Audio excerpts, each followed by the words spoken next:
We're never stuck. Everything around us is energy. Everything is moving all of the time. You are physically, mentally, you are never stuck. There's always something moving, something changing. We just fear change. And sometimes we don't see it. Sometimes we don't see the way out, but you are never stuck. Hey, I'm Corrina. And I'm Taylor. And this is Direct, a podcast we created to showcase the creativity and hard work of go-to-market teams everywhere. We're here to share the stories and experiences of the hardworking, passionate individuals who make up go-to-market teams, the ones who truly make the magic happen. Taylor and I have been fortunate enough to work side by side on some incredible projects together, and now we want to put a spotlight on the unsung heroes behind some of the best go-to-market campaigns out there. In each episode, you'll hear from individual contributors who have gone above and beyond to make a difference. They'll share their challenges, victories, and the lessons they've learned along the way, all to help you unlock the next step in your career. Get ready to be inspired, learn something new, maybe even share a laugh or two. Welcome to Direct.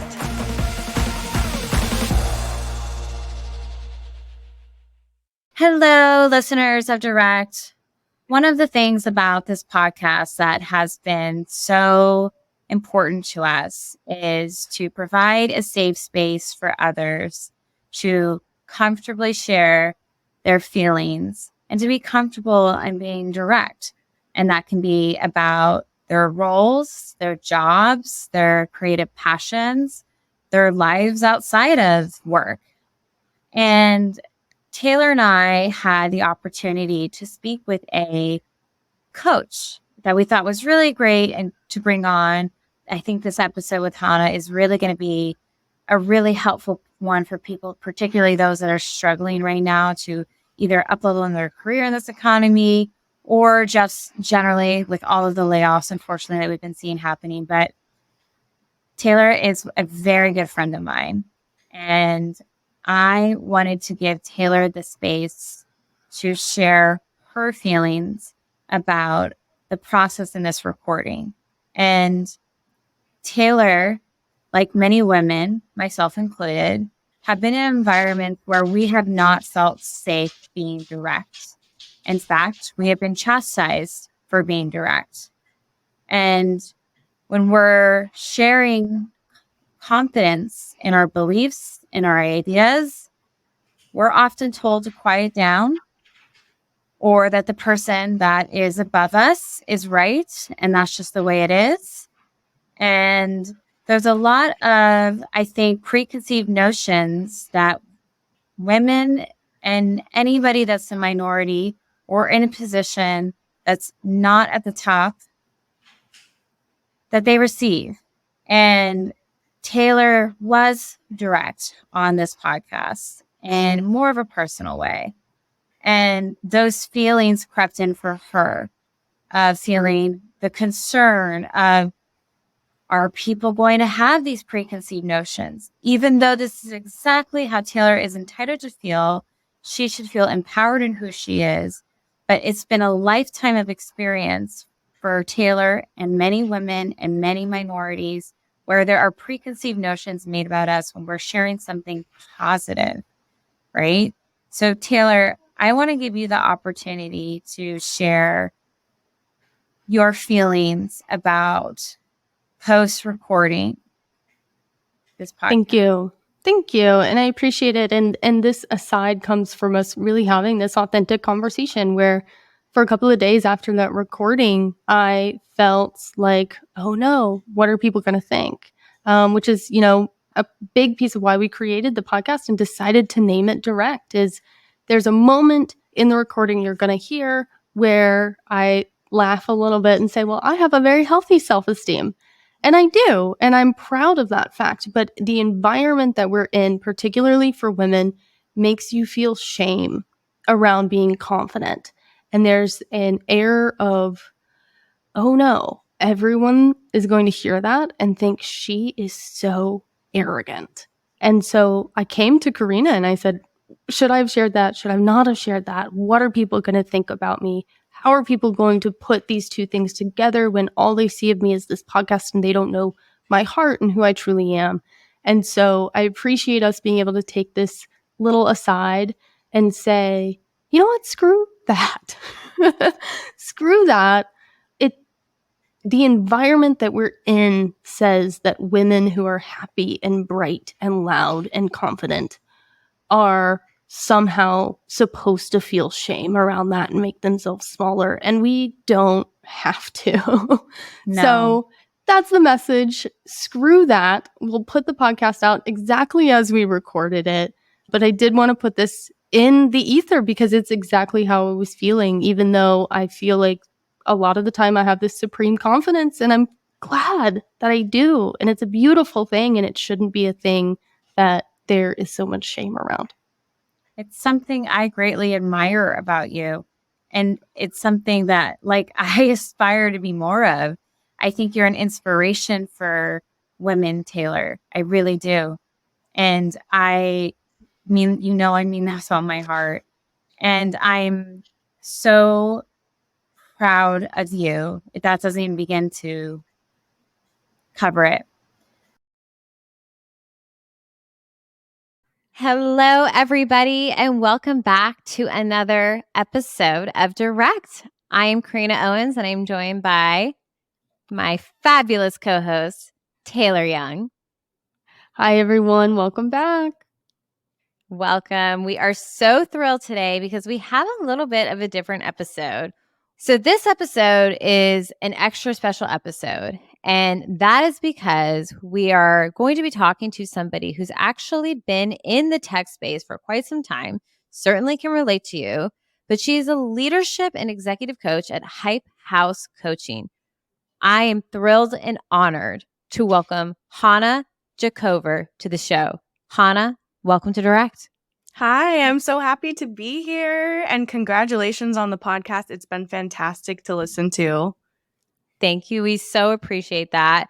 Before we dive into questions and specifics and get into just all the wonderful things that you're doing today, I want to talk a little bit about Hana, the person. And she is quite complex, as most people are. She is a mother. She also comes from two parents who are executive coaches. So would love to see where that kind of passion sparked for you from that. She loves wine tasting, snowboarding. You are way too cool for me already. Paddleboarding, swimming, boating, you name it. You and your husband have remodeled and sold 2 homes and built an ADU for their mother. That is quite impressive. And I'll end with she's just a neuroscience nerd. So we are just going to get so many gold mines today from today's episode. Hana, how do you have the time for all of this? I ask myself that question daily. I bet. I try not to think about the time, and I just try to think about the energy instead. Love that. Okay, well, before we get into the specifics, and I know Taylor and I have just a ton of questions for you. We always ask our questions the same question, and it's a little bit of a thinker, so you're allowed to take a moment. If you had a magic wand and you could change one thing about your life, your job, maybe the market, the economy, the way things are perceived, what would you use that magic wand for? I'm usually in the chair asking this coaching question. This is a coaching question that we use. Oh, is it? Yes, the magic wand question is a good one, and it is a thinker. Gosh. I think that what I would change is really internal. I think that I wish that I would have done a lot of the inner work a lot sooner. I wish that I would have been open to seeing sort of objectively what was blocking me and me in terms of fulfilling my potential and moving towards a purpose a little bit sooner. I say that, but at the same time, I'm super grateful for all of the experiences that I've been through, and they've brought me to where I am today. But it's like, you can't help but think, gosh, like, looking back, I wish that I would have had that self-love and not even self-determination, but just self-love and respect and boundaries and all of that. I wish that I would have known how to do that sooner, because I think it would have changed, a lot of the ways that I showed up, and it would have empowered me sooner. I really relate to that question so deeply. And it's a struggle or something I'm working on daily. And I love how introspective that is, because I think that so often, I'm just going to put a tiny label, givers are people pleasers. And that's a lot of time where we derive our worth. I'll speak for myself. That's where I derive my worth from, is by giving to others and seeing them succeed. But I am constantly having loved ones and therapists tell me, Corrina, no, stop. You need to take time for yourself. You've been doing this your whole life. You deserve a moment of rest, and you don't need to worry about predicting the next 10 steps ahead of you. You just need to take time to not that I wasn't doing inner work, it's been intentional, but there's something very empowering about you saying that. I mean, this is what you do for a living. You literally coach and change people's lives. And so that's such an introspective reflection of, wow, I wish I did this for me sooner. Yeah. And I mean, coaching is not just a thing that you do, it's a way of being. There's a way of being as a coach, and you're required. Any coach that is doing it right, you are required to do that work. And any program that you go through that is training coaches that is doing it right will incorporate that work into their program. And it's part of the reason why I'm able to show up the way that I am. And again, it's just a way of being, and you have to kind of fall into it. But yeah, I think my one Achilles heel is letting go of the unknown and just letting things kind of pan out like that. I'm very attached to to the results of what I think something should be.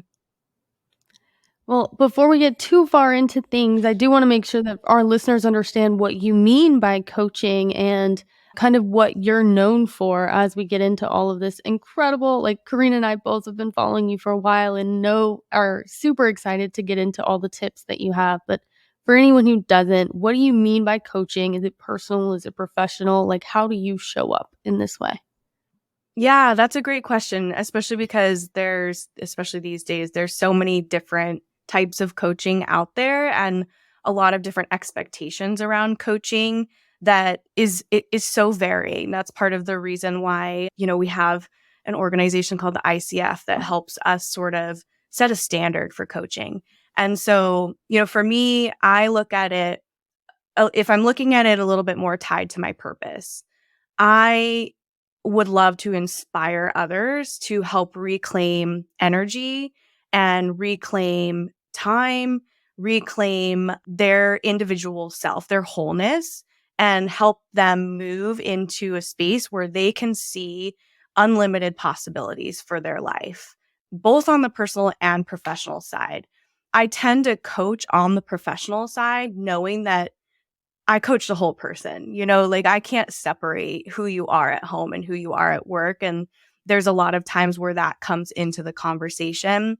But I love coaching on the professional side because there are tactical things that need to be, learned or applied to amplify performance. So for me, it's really about partnering with somebody to evoke self-awareness and to inspire them to see, you know, ways that they can maximize their personal and professional potential and performance.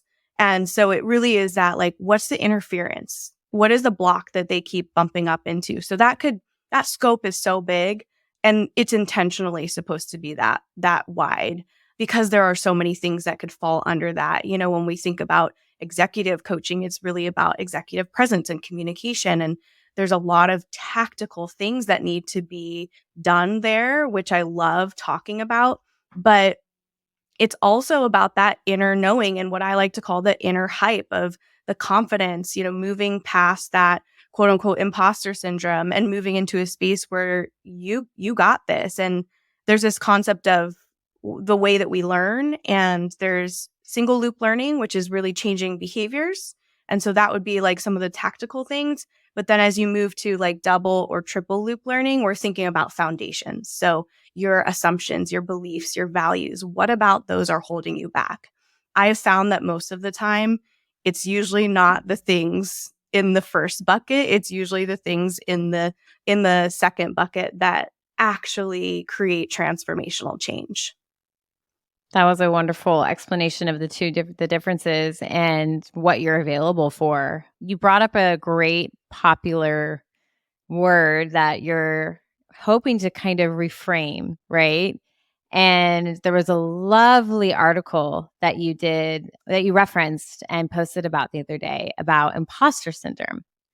And I found this quote from Paulina Clance pretty empowering. And she said, imposter feelings come from a conviction that I have to mask who I am. I think that related to me. I don't know if that related to you, Taylor.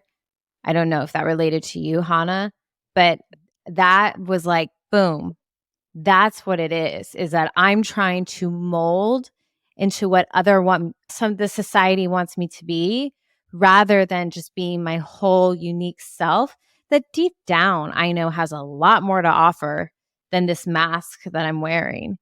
Can you unpack that for me? What did that article mean to you, and how are you hoping to redefine what imposter syndrome means in today's society?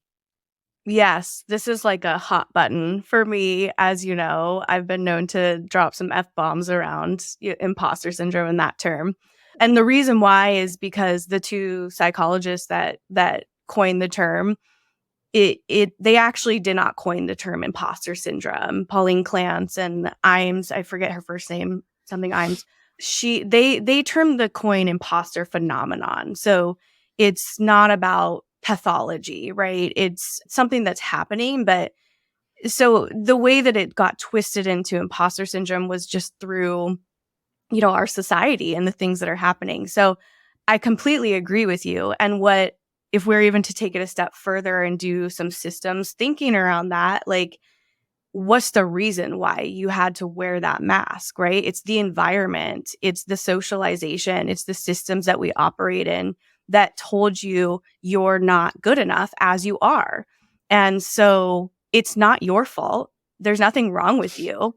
It's simply the systems and the systems at play that probably weren't built for you. They weren't built for a lot of us. And with that comes a lot of fear. And so the fear is really what's driving, that quote unquote imposter syndrome and the shrinking back into, or the usage of the masks without intention. And so I try to guide a lot of individuals to think about, look around, look at the systems around you. What's going on there? Are they built for you? People will come to me, I want to be like this person. I want to be like that person. I'm like, who are they? Were the systems built for them? What about you in those systems? What's the difference there outside of just like knowledge and experience? Because it's more than that. And then I also guide people to just really think about that emotional aspect of fear, and breaking down that emotion as just a data point, like feeling it and acknowledging it and breaking it down as just a data point and understanding that fear and emotions in general, they are not meant to be stuck in our body. They are not meant to be stuck anywhere. We are meant to come out on the other side of those emotions and move. They are supposed to move through us. And so encouraging people to kind of reframe that emotion and use it as fuel or power instead to help move them past this, feeling of judgment, or I'm not good enough, or I'm going to fail, or whatever it may be.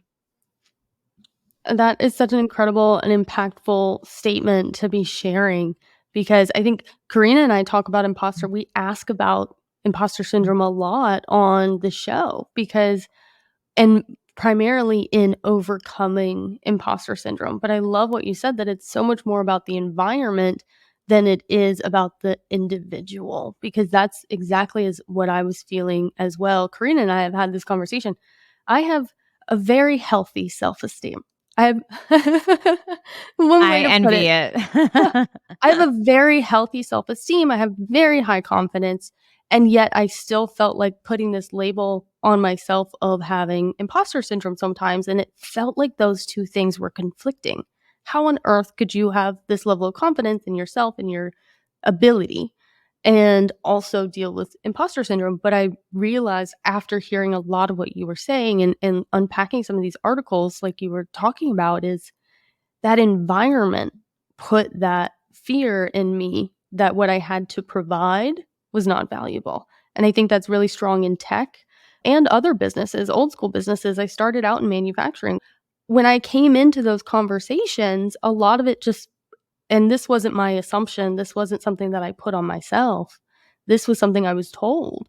You're too young for us to care what you have to say in this room. You're too, whether that had anything to do with being female or not. At the time, I didn't have the colored hair at this point, but I really wanted to just bring that back to, in your coaching, what are you seeing in trying to help people break that down, whether they have really high self-esteem or not so high self-esteem, helping them understand that these environments had put this on them and not their ability. Mm-hmm. Yeah, I mean, even just the conversation of, I like to try and get people to look really objectively at things, and there's a really great exercise where it's like, if you're just an observer and watching you're watching non-judgmentally, like what does that observer think? What are they seeing? In their words, not necessarily with your subjective lens. When you start to look at it very objectively, they can kind of see all of the different things at play. Like there's me over here, but then there's also all this other stuff. And I think then what it comes down to is this sense of control. What do you have control over and what don't you have control over? What are the things that are going to have the biggest impact that you can control? And whether they be within you or they be, externally, and that's using your voice and communicating or doing something to kind of push back, and just getting them to see, objectively, here's what's happening. Here's the landscape. Like zoom out, look at the landscape, hold it out so you can see every part of it, not just you, because we keep so much stuck in our head. And then, thinking about that control factor of, we want to control things. We want to full autonomy. We want certainty. We want status. We want these things. And our brain actually needs those things to feel safe. And so it's thinking about those domains when we do that zooming out. I think that's probably particularly hard. And I'm wondering if that's what you're finding, that it's even harder right now with your clients, because a lot of our audience are solo marketers or solo sellers, or they've gone through massive layoffs, right? They're working like with much, much, much less. But they still want to rise. They still want to have their contributions recognized. Do you have some tactical tips that you could give these individuals on how they can, even in this environment, still try to show how they can level up in their career? I know you shared some examples around that in the past because you've been in this world, you've been in the tech world, you know what it's like to be driven by revenue. And revenue is certainly top of mind for any organization today. What advice would you give our listeners and our other future guests and past guests that are stuck in this individual contributor role? How can they still do their best to level up? Yeah, that's a big one because it's unique to everybody. Also, one thing I'll say is, you're never stuck. We're never stuck. Everything around us is energy. Everything is moving all of the time. You are physically, mentally, you are never stuck. There's always something moving, something changing. We just fear change. And sometimes we don't see it. Sometimes we don't see the way out, but you are never stuck. So even just doing that reframe of, I feel stuck, right? What is a different way for you to think about that? I might feel down in this situation right now, and I might feel blocked. So I can't see the other opportunities or the other pathways in front of me, but I'm not stuck. We're never stuck. So I think doing a lot of reframing exercises is really powerful to just empower individuals to know that there's forward momentum is always possible. It's happening literally as we sit here. Things are moving, things are changing. We are moving through time. Like we're like, you could get all sorts of, you could explain it in many different ways. But I think that is a really empowering way to individually just put yourself in a mindset of growth and change. And being in that growth mindset has been proven to showcase that we can conquer challenging things and we can grow into change. We can find new opportunities and we can embrace them even when they're really hard. I think the other thing, it kind of goes back to like, what's that tactical bucket that you need to work on and what's that foundational bucket that you need to work on. A lot of people want to ignore the foundational bucket, which I would highly advise against. Many people say, I can have executive presence, I can communicate effectively, I can have emotional intelligence. But if you ignore the deeper foundations of who you are, then you might not really be marching towards a goal that actually means something to you. So I think that looking at that bucket of the tactical, like where are your gaps? Where are your blind spots in terms of, okay, is it communication? Is it the way that I approach boundaries? What is it around those tactical things where you're having those interpersonal relationships where you need to maybe explore a different angle? And a great way of doing that is by having somebody tell you from their perspective, like, how are you perceived out there? How are you perceived? I do a lot of 360s. So where we're talking to people around you and you're getting data from them. How do you perceive me in the workplace? And they are presenting to you your learning edges. And so that can be a really great way for you to identify tactically, the skills that you need to improve on to show up the way you want to show up and be perceived the way you want to be perceived. And then going back to this foundational bucket, you have to look inward. You have to really go deep and look at your assumptions, look at your beliefs, look at your values. Most of those three things that we have are not actually, like, they probably have changed. And if you haven't looked at them in a long time and you look at them now, you might be like, I don't really believe that, or I don't know where that came from, or that's just something that somebody told me. So really getting clear on, like, what do you actually believe in? What are your actual values? What actually motivates you? What do you actually want to be doing here on this earth and why? And I think that having that foundation allows you to move away from a lot of the attachments to material things, a lot of the attachments to outcomes. Our attachments just hold us back, and they're connected to these assumptions, values, and beliefs that we have. I feel like the entire last portion of your answer was like a therapy session for me. I had so many questions I wanted to ask and I tried not to interrupt. But I think the one thing that really stuck with me is that conversation, that the tip that you just made about the 360 and getting feedback from people. That sounds terrifying. For me personally, I don't know about what Corrina thinks of that, but that sounds so scary to kind of really dig in and do the self-work of like how others are seeing and perceiving you. Do you get that feedback? How do we overcome that? Yeah, I do. I get that feedback sometimes. Sometimes people are like really excited about it and they're like, yes, this is a great opportunity. Some people are like, I'm not in the right headspace for that. And so I think it's just exploring that fear, like, and that might take you to the foundational side of it of, Yeah. oh shit, like I've got some things that I need to work on here in terms of being fearful of the way that I am being perceived. Somebody asked me a question the other day. It was part of a game. It was like, would you rather watch a movie that was like a glamorized version of yourself with like high quality actors and like, multi-million-dollar film versus a raw documentary of how people actually see you? With the question, my friends would rather watch the Hollywood version of themselves. And I said, I would rather watch the documentary, the raw documentary, where I could see that data as it was through other people's eyes, the real story of what they're seeing. So, Taylor and Corrina, which one would you rather see? I'm not just saying this because I admire you so much, but I have always wanted to know the hard truth about how people perceive me.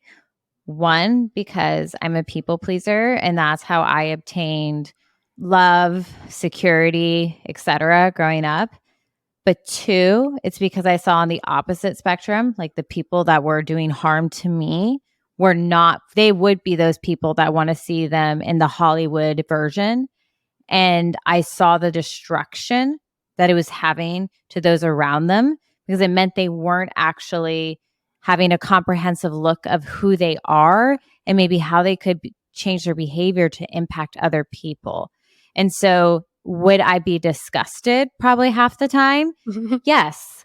But would I hopefully improve and then impact other people more positively? And would that have a ripple effect on the rest of the world? I think so. I hope so. That's why I'm still here, is that I have that hope that if I am, it's even to my own detriment, if I am constantly introspective about who I am, why did I respond that way? Why did I do that way? How might I impact that person? Like, it's information overload, and I may be taking it to an extreme, but it's because it comes from a place of like, I want to have conversations with people where they feel heard, seen, and understood so that we can all, because we're all connected. And I think that when we approach it that way, that's the healthiest way for us to grow as a society. Taylor, what about you? I think that was super deep. I can be a little vulnerable with it because I'm a little worried this is going to sound like there's a right or wrong answer for some reason. And that's probably, you can psychologically look into that a little bit further. I would look more at, I think the first thing that comes to mind when you were talking about it, Hana, was who's going to see it? Just me? Or are other people going to see it? Because if it's just me, then like, yeah, cool. I don't know. I'd debate how much I care about that level of perception and whether it's going to be harmful. Like what I said earlier, asking people what they truly feel about me. I think the hesitation there and the fear there is how much of that would I let change my life versus it just bugging me. And I'm still not going to change because I'm super comfortable and confident in who I am. Granted, I've done self-work before already. That's great. And then letting other people see that version of you. If it were other people, I'd pick the Hollywood movie. Like, you guys, you don't need to be that into my business. But that's probably the introvert in me. I totally get that. And I totally get why. And Hana, I'm pretty sure that there's probably a way to help people that feel that way feel safe, right? Like creating that psychologically safe environment. So I'm wondering if that's something that you advise companies on or advise individuals on like, hey, we can get this feedback for you, but this is how we're going to deliver it. So that, to Taylor's point, like, it's Taylor has every right to be private and people don't need to know everything about her, right? And it should first and foremost impact her, right? So do you have a method or methodology for how you structure how this feedback process loop, begins and then how it's delivered and how you can make those people feel safe to receive the non-Hollywood version? Yeah, I mean, there's a lot of tools out there that allow for anonymous feedback, for example, but you can also literally just do it through a Google survey if you wanted to do it yourself. I've heard of people doing that. As a coach, it really depends on the situation, There can be more informal 360 conversations where the information is summarized and anonymized and delivered to the client. And, the biggest thing is, what are you going to do with that information, right? Like, it's not like, here it is, like, here's all of the things that people said. It's about the forward momentum, right? Like, coaching is not supposed to be about like staying in this like place where we just like continue to evaluate and look at what happened and da da da da da. Like, very helpful in a more therapeutic setting.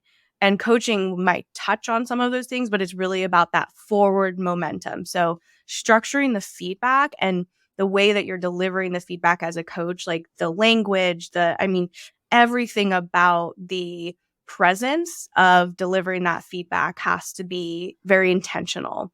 Lots of different tools, like I said, out there that do anonymized survey feedback. Mhm. So I know that there's a lot of companies that use those tools to provide upward feedback, to provide 360s. So they're out there. But I do think, Corrina, like your point around psychological safety is huge. If you don't feel psychologically safe in an environment, even just the thought of getting that feedback is potential to put you into fight or flight, So I think that psychological safety as a foundation, no matter where you are, is critical. Because if you do not have that, your brain doesn't feel safe. You don't feel safe. And what happens in our brains when we don't feel safe is we get hijacked and we're not going to be able to receive in the way that we want. We're not going to be able to give in the way that we want because we are in a state that is not optimal for that environment. We're in a state that is optimal for ultimate survival.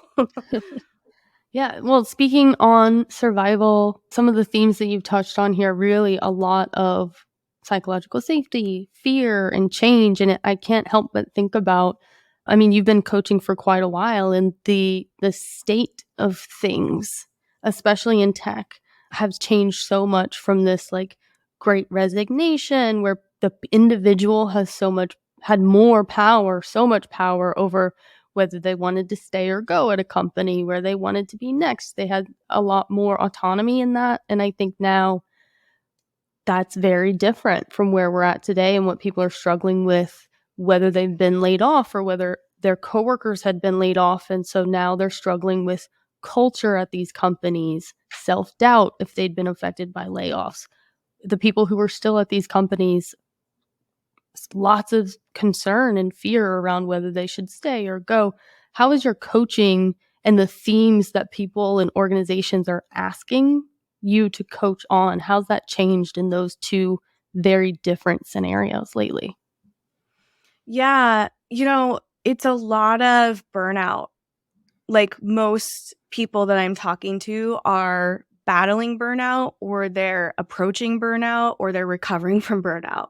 And I think that's the biggest impact that the last 4 years have had, because not only are we dealing with all of this like external turmoil and it's causing trauma, we're also dealing with it at work and sometimes at home.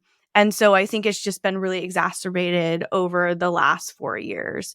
And so it's usually that burnout aspect that I'm talking to people about. And, it is their decision of like, okay, like I need safety, I need security. But I'm also burnt out on the other hand. And it goes back to the conversation of what about this situation can you control?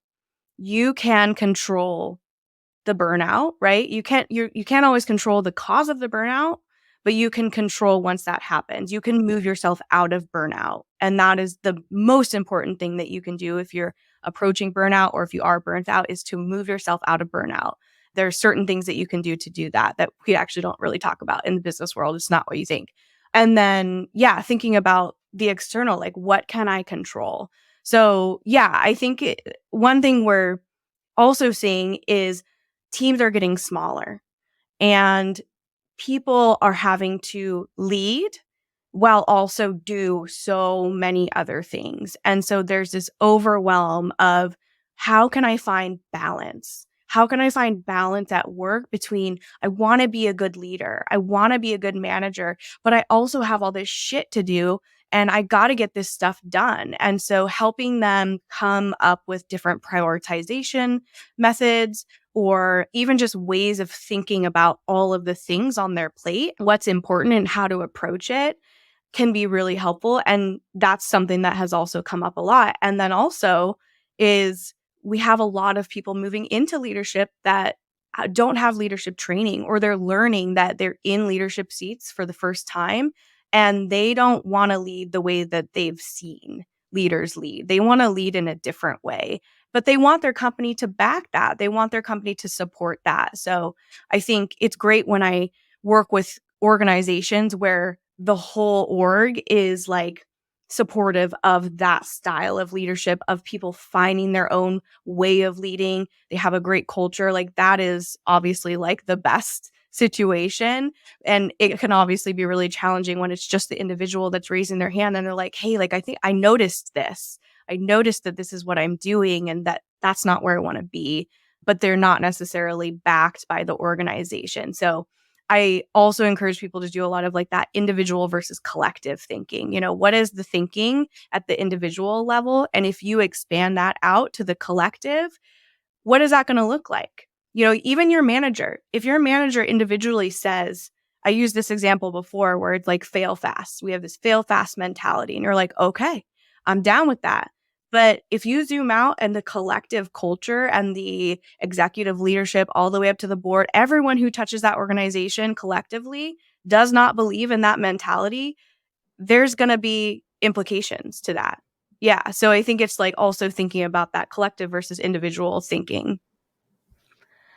That is such an incredible concept. And this has been so enlightening and so exciting. I wish we could talk over for hours and hours at this point. But with that, we do want to wrap it back to the top of the conversation that we had, which is really in that magic wand. What Corrina and I do with the Direct podcast is talk about, hopefully, maybe through this conversation, you've thought about a couple of things that are within your control and within your unique ability in providing that magic wand inside of you, whether it's for yourself or for others. And what would you say you have inside of you today and within your control in order to either help yourself continue to build on that self-awareness you talked about and overcoming and breaking down kind of the negative self-thoughts in the beginning? Like, what is Not that magic giving enough wand to yourself, right? Like, I Yeah. think you found that you didn't give enough to yourself before you started coaching and giving to others.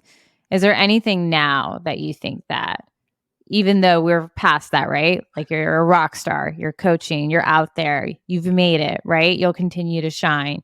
Is there anything you can do now to go back? All right. What's that? Yeah. Let's hear it. Absolutely. And hopefully I'm understanding the correction or the question correctly. If not, I can come up with a different answer. But I am always working on just telling myself, you have the ability to pause and reflect in any moment. In any moment, you do not owe somebody an immediate answer. Pause, the power of pause. Like you hear that a lot, the power of pause. It is really powerful to just pause and check in. And I am constantly in that state where it's like, I will, especially with my son has been my biggest challenge, especially in that arena where I have to remind myself where I didn't show up the way that I wanted to. Even this morning, like I didn't show up the way that I wanted to with my son and I had to pause and it was too late, right? Like I raised my voice. It was too late and I had to pause and I had to say, okay, I did not like that. I did not like the way that I showed up and I take responsibility for that and I forgive myself. And now I need to go and share that with him. And so I have the ability to pause. I have the ability to be present in any moment. And that one is always very challenging, always very challenging. And I have the ability to use my voice, and that can be hard to do and decide like, gosh, like sometimes I show up and I'm like, I have too much. I have too much baggage. I have too much shit that I've gone through. Why do I need to talk about this? What is it going to be like? How is it going to be helpful for others? And I have the ability to really think through that and decide what and how I want to say things and how I want to bring my own story into that and doing it through the lens of I am not a victim. I am resilient and I have been able to overcome challenges that have led me to massive growth. And if I look at it through that angle, I feel confident that others will appreciate my story and appreciate my voice. Well, amen to that, Hana, because I try to live by that same philosophy that even though it's uncomfortable, the more you can speak your truth, the more it might make others feel comfortable to speak their truth. And the more that we can all reach a understanding, even if we can't quite understand it ourselves, at least build that empathy muscle to where we can accept others more for our own uniquenesses, which are great differences. So Hana, it has been a true pleasure for you to be on the Direct Podcast. It is at a very important time. It's really meeting the moment. You are really meeting the moment with you as an individual and all the services you provide, both organizations and individuals. We will make sure to include how you can reach Hana in our show notes, her company, her LinkedIn. She is just killing it out there with just knowledge bomb drops that I am cheering on so much. So I know Taylor and I are so thrilled that you took the time out of your day to join us. So thank you truly for joining us today. We so appreciate your insight. Thank you so much. I'm so grateful for both of you. Thank you. All right. Talk soon. Bye, everybody.